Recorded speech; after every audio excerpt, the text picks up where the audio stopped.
All right, so now we are going to go ahead and run a API call. This is to add an employee. So we are going to use the post method. And within this, I'm also going to demonstrate a flaw, or you would say an issue that you may come across, because not all API adapters understand our API coding. So some minor tweaks would have to be made. All right, so without any further ado, let's put up our API adapter over here.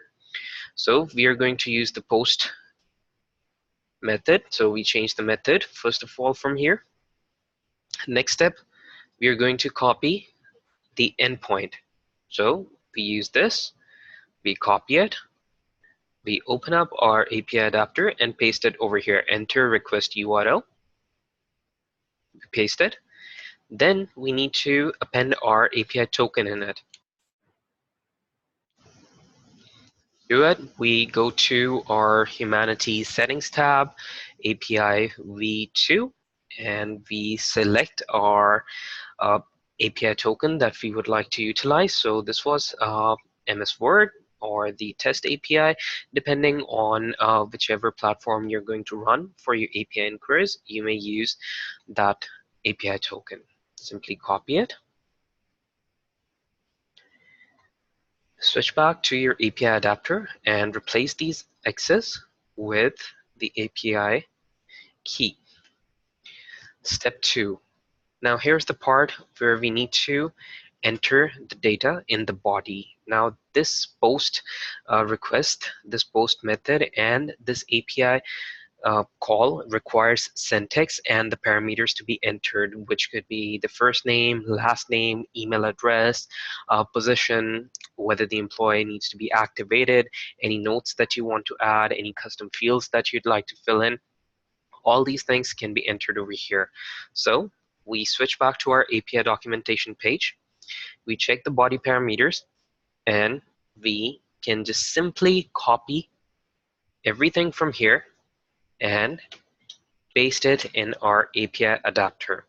Now, please bear in mind, only add those fields that you feel are necessary for you and relevant to your account. If you do not want to add custom fields right now, no notes are to be added, you do not want to enter the gender yet, or you do not want to enter the city, you do not want to give them the permission level yet, that's something, it's up to you. You may just simply remove those fields and it should be good to go. Now, based on our API documentation, this is the API syntax that has been pre-documented over here, which can be easily used in any API adapters. However, not all the API adapters understand the same protocols or data usage protocols, so this may end up giving us an error.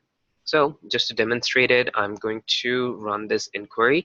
Now, many of you would be familiar with an error that comes up when you enter an email address that's already in use, so you might have to release it. So in this case, as this is an example, we can even take it off, so that would not matter. So I'm simply going to press the send button, and it's going to run the API call for us. Now again, the method needs to be changed.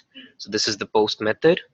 You enter the endpoint, append the API token in it. The body has all the syntax in it for that API call, and it goes as form data.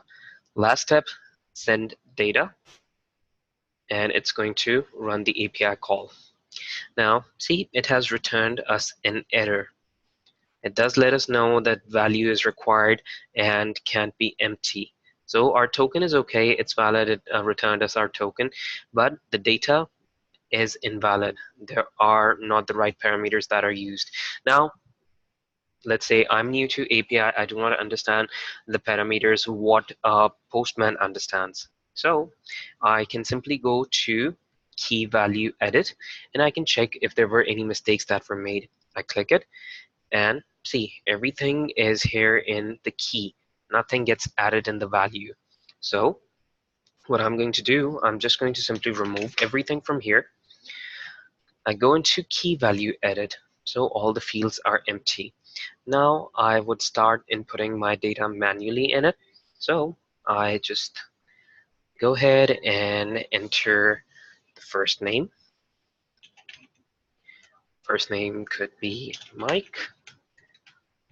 Last name, it could be test API.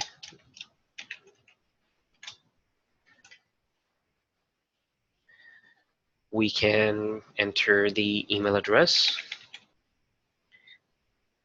If we know the email address, that's perfectly fine. But if not, we can just leave this for now and later on edit the employee profile.